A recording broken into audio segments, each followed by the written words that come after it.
Whether you're buying a home for you and your family to live in or you're buying an investment property, contingencies are a critical part of any contract negotiation.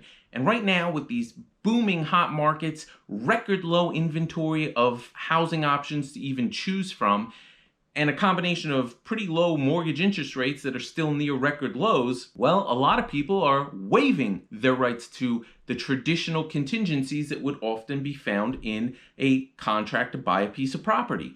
And that is never a great idea unless you have plenty of cash around to handle anything that comes up after you've closed on the property, or potentially before you've even gotten to the closing table, things that you now suddenly realize you're going to have to come out of pocket to take care of, because otherwise you're going to have to wave goodbye to your down payment.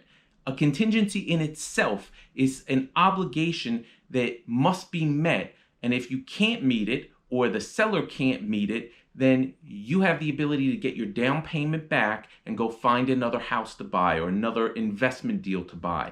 If you don't have contingencies in place because you've waived them, and suddenly, let's say, you don't have the ability to get financing on the property because it appraises for significantly less than you expected, then your only option is to walk away and say goodbye to your down payment deposit, or otherwise find a way to come up with some extra money.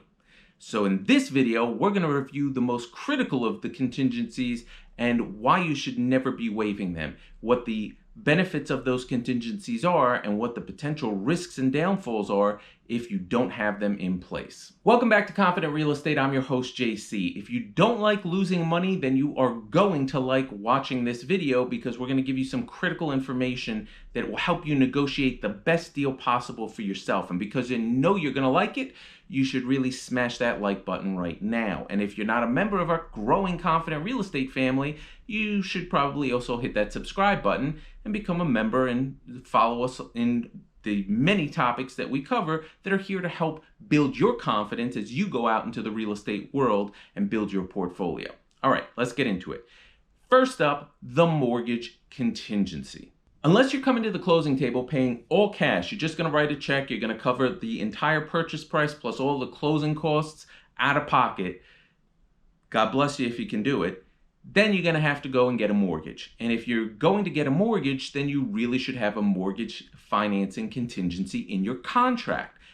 And there should be specific components to that contingency that really flesh out what you're actually obligated to do. You don't want a contingency that says, as long as you get a mortgage commitment, you've met your obligation and now you must go forward and buy the property. Because maybe your lender is going to give you a commitment based on the fact that you're qualified to buy the house at the value of what you're willing to pay for it. That said, there still needs to be an appraisal done. Every mortgage lender does an appraisal on the property that they're going to lend money towards, because that property is securing the repayment of the mortgage that they're giving you. If you don't repay the mortgage, they foreclose and take the property, and they have to know that that property is worth at least what they're giving you the money for. So if you're getting a conventional loan, say 80% of the purchase price, and you're putting 20% down, especially if you're a real estate investor, you're going to have to put down 20 to 25% in almost every case when you're getting a conventional residential mortgage loan. So if you go and get a property in this booming hot markets that are across the US right now, and the property is listed for $500,000, but a bidding war starts and you're getting outbid, but you still think long-term this is an amazing property that's really going to appreciate significantly, it's in a phenomenal up-and-coming area, and let's say you get the winning bid at $530,000, but then you go and get an appraisal, and the appraisal comes back and says the property's worth $500,000. That's a $30,000 gap that you're going to have to come up with. It's 20% of that $30,000 is what you were expecting to pay. The bank was going to give you 80% of $530. You were going to pay 20% of $530 or 25% of the $530. Well, if the bank says they're only going to give you 80% of $500, there's a $30,000 gap. And what are you going to do then? Do you have the ability to cover that? And if not, do you have a mortgage contingency in place, or are you waving goodbye to your down payment? So you want to make sure that your contingency in your contract states two things. One, that you must have a final unconditioned commitment. That means not a commitment that says we commit to giving you the money so long as the appraisal matches the price you're paying for the property. It is an unconditioned final commitment that is relying on the appraisal to match the valuation of the property at what you're paying for the property, or worth more than what you're paying for the property. You got to remember, mortgage lenders and their appraisers are always very conservative. And the second thing you want to make sure that your contingency states is the dollar amount that you must get in your mortgage financing. So if you know you're going to pay 20% of the purchase price and you're expecting the mortgage loan to be 80% of the purchase price, you want your contingency to say that it is a final unconditioned commitment for X dollars. That dollar amount being the 80% you expect. So this way, if the appraisal comes back light, or maybe something happens between the time you go into contract and the time you close in your own personal financial situation, if the bank is unwilling to lend you the full amount that you have listed in your contingency in your contract, you have an exit strategy and you can get your down payment back and you live to fight another day and go find another property. The next contingency that you absolutely need to have in your contracts are the inspection contingencies. And you can really put a list of options together in your contract, but it's up to you. You absolutely need to get a general home inspection to just make sure the structural foundation of the property you're buying isn't in jeopardy. You want to do a roof inspection. If the house you're buying has siding, you want to get that inspected. You probably want to do a termite inspection or wood-boring insects. A radon inspection to test that there's no chemical gases coming out of the cellar area of the property that you're buying. But if you're buying commercial property, you're going to do at least an environmental phase 1 inspection to make sure there's no environmental contamination that you're going to be on the hook for. That's a whole nother episode video I could do on environmental issues that you definitely don't want to be on the hook for.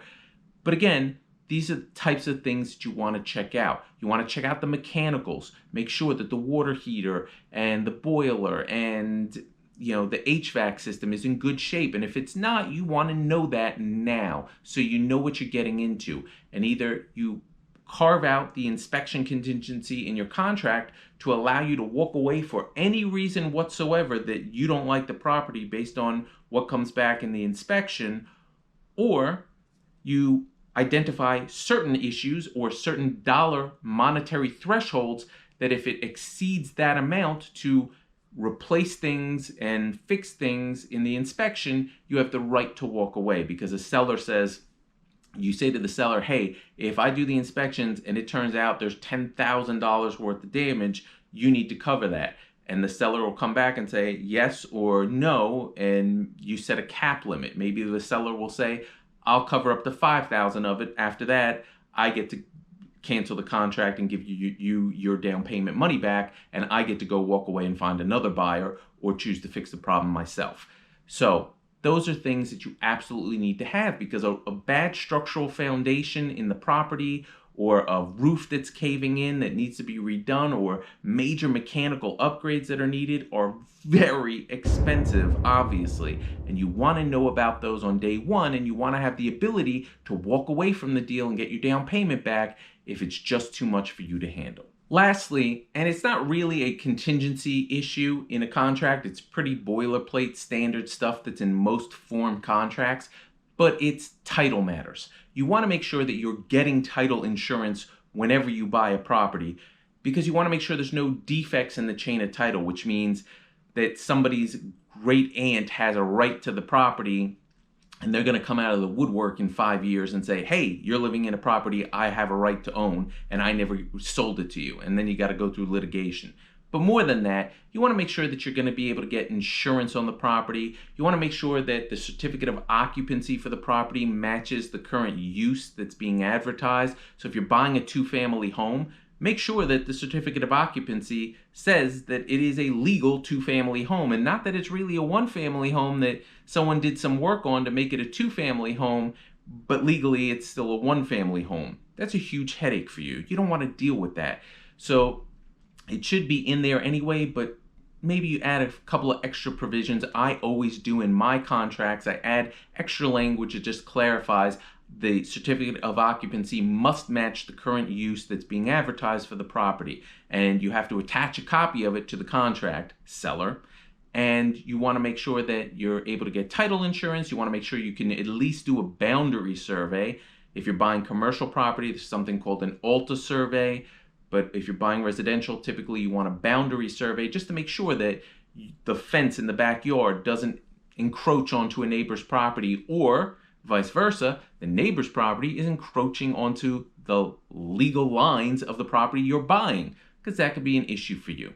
Just things that you want to make sure you're aware of before you close on the deal, and that you have the ability to walk away from the deal if these things pop up during your inspection period between when you sign the contract and when you actually close on the property.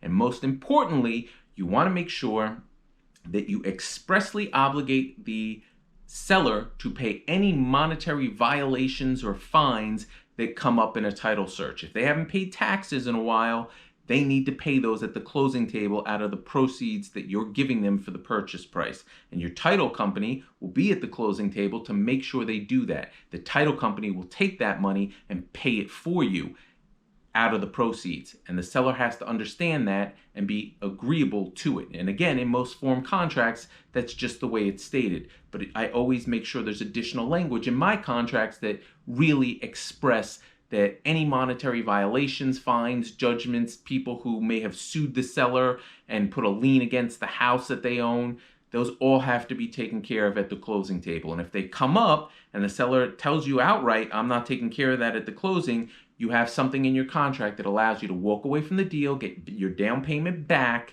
and go find another deal and live to fight another day. It's very annoying. It's time consuming. You will have spent some money on some inspections and things at that point, but it is always better to walk away and find a better deal than to get stuck in what could become a litigation nightmare for years to come. As always, I hope you found everything in this video extremely helpful. If you have any questions or comments, please leave them in the comments section below. And again, although I am a real estate attorney, I am not your real estate attorney. You must go get a qualified real estate attorney to represent you in your deal anytime you're buying a piece of real estate or doing any kind of business deal, really. But definitely a real estate specific attorney when you go and buy real estate. So please, if you haven't already, hit the like button on this video, hit subscribe if you're not yet part of our Confident Real Estate family, and I always appreciate you watching all the way to the end. Until next time.